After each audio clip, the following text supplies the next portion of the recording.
Greetings, I'm Dr. Sean Reed, author of the Dating Toolbox, available on Amazon.com.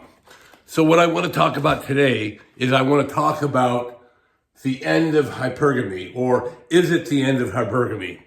And the short answer is yes.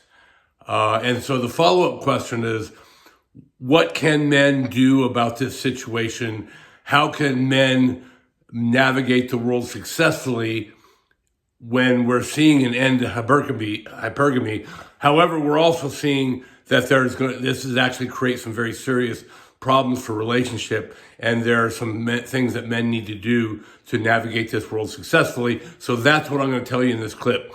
By the end of this clip, I'm going to tell you how to manage a world where hypergamy is changing dramatically. So what is hypergamy? Hypergamy is the fact that women always look to marry up. When women are looking for relationships, they're looking for men that have the highest value. Typically, this applies to things like education, earning, height, for example, looks. For example, a woman who would be a 7 on a scale of 1 to 10, she's going to want to develop relationships with men that are 8s or 9s. She's going to want to develop relationship with men who are taller than 6 feet, who make more than 6 figures, right? We hear the term 666. No, it's not a satanic reference. It's a reference to the fact that women today want men that are over 6 feet tall. They want men that make more than 6 figures, and they want men that have a six-pack. Okay, so typically the two main indicators of hypergamy and value that have been examined in the academic literature are education and earning potential. So throughout history, most history, men have gotten more education and made more money than women. So in order to navigate that world, the solution for a man was to get more education, to get a better career, and thus he could win the game of romance in a society that is based on hypergamy. However, that is all changing, and it's changing dramatically. In modern Western societies, in America and other cultures, women are now graduating from college at a considerably higher rate than men. As a matter of fact, in my book, I provide some of this data. There's a large body of data and evidence. This isn't something I'm making up.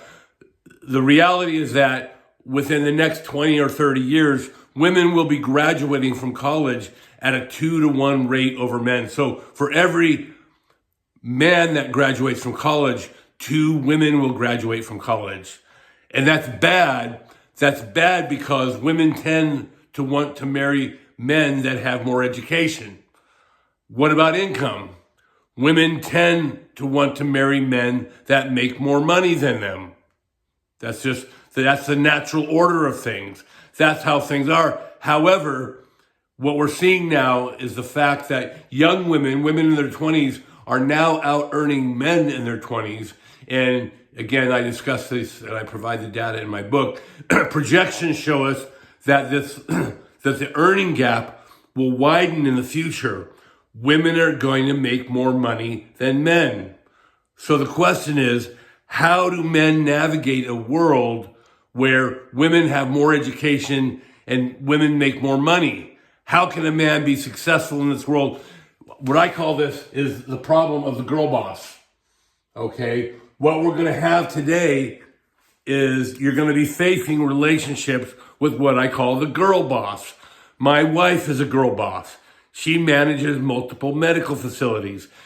I went into teaching and personal training. My wife manages medical facilities. She makes more money than me. When we met, she was in the food service industry and I made 3 times the money she did. But for quite some time now, she has out-earned me. And when that happens, I don't care what anyone says, it creates stress on the relationship. As a matter of fact, many divorces are over the fact that the woman starts to out-earn the husband. So to navigate this area successfully, what can men do? How can you stay married to a girl boss? I can give you some advice after 18 years of successful marriage. The key thing to do is for a man to keep his value high. How do we do that? Well, of course, traditionally we do that through education and earning. So, of course, focus on your education. Get as much education as you can. Of course, be as successful in your career as you can. But like I said, you guys, the fact is women are going to be beating us in those two areas. I taught for many years, and the college setting is simply a situation where women are better at it. They listen to lecture and then they write papers. When I was teaching, I never tried to favor any group over another. And the reality is I would give about 5 A's every class, and it was usually 3 or 4 women were getting those A's and only 1 or 2 men. I didn't mean to be biased, but the reality is that the women were doing better work. So the reality is women are going to they're going to achieve more in terms of education. They're going to achieve more financially. So what can men do? Again, we need to raise our value. So we can't just focus on education and earning. I mean, we do need to work on those areas, but those areas alone are not going to solve the conundrum of hypergamy. The fact that women still want to marry and stay with men with more education. So we have to do other things to raise our value. What are those things? Well, I've talked about them in many of my other videos. I'll go over some of them. One is bodybuilding and martial arts. You take care of your body. You work out. You train in martial arts. Another thing related to hypergamy is the fact that, and again, this is politically incorrect, but it's true. It's absolutely true. Women look to men for protection. That's why women tend to like taller men. They give a feeling of safety. Women crave that feeling of safety. I have that with my wife. I'll tell you my own situation. I was a very accomplished, don't mean to brag, martial artist. And I was, unfortunately, also when I was drinking, known for being a street fighter. And that's nothing to be proud of. But I was very good at defending my wife. I trained with empty hands. I trained with knives. I trained with guns. So my wife has always known that if something happened, that I could protect her. I gave her a feeling of security. So the fact that she's making more money with me is one thing. On the other hand, we had a situation where we had an attempted home invasion, and I successfully defended my family. Again, I don't want to advocate violence, and I'm not bragging here. All I'm saying is that objectively, the ability to do this raises your value, and it balances out the imbalance in earning and education. So what we do is we train bodybuilding, we martial arts, and we always assume that mantle. And again, this is politically correct, but it's so true. It's 180,000 years of evolution. We have the ability to protect our loved ones. That's important. I'm 62 now. I have all sorts of physical problems, arthritis, no cartilage in my left shoulder. I don't train martial arts anymore. And so we were walking to the club the other night. It was in a kind of a bad neighborhood. And my wife asked me, can you still defend me? And I looked at her. I said, honey, I'm 62. I have arthritis in my hip. I have no cartilage in my shoulder. No, I probably am not physically capable of protecting you like I want.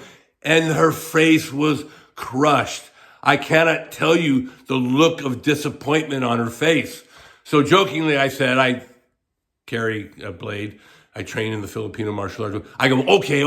And I was joking. I'm like, I'll stab someone for you, okay? And her face lit up. Unfortunately, guys, that's reality. That's women, that ability to protect elevates your value. Moving on, other things that elevate your value. Don't become emotionally needy. You have to be emotionally strong. When the relationships are a constant struggle in power dynamics. I talk about this over and over again because it's critical. When you get married to a woman, that is just the beginning. You don't move on to another project. Marriages require constant management, and it's a constant power struggle. I've talked about my wife taking these vacations without me.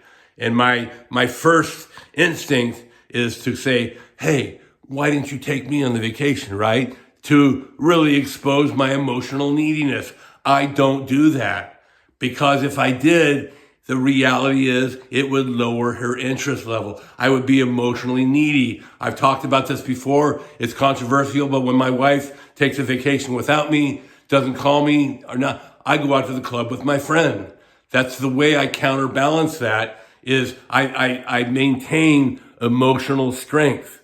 I don't call her a bunch of times during work checking up on her. We may always maintain a mindset that you are the prize, that you are a man of value and you're worthy and you're worth a high quality woman. So even though your wife makes more money than you, even though your wife graduated from an Ivy League college and you graduated from a state college, you maintain that value and you keep her in love with you.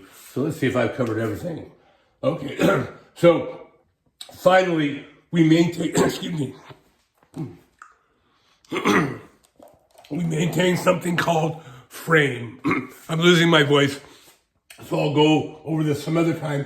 But a lot of what I'm talking about is maintaining a strong emotional frame.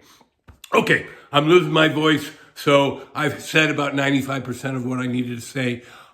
If you like what you hear, please hit the subscribe and the like button, and good luck to you.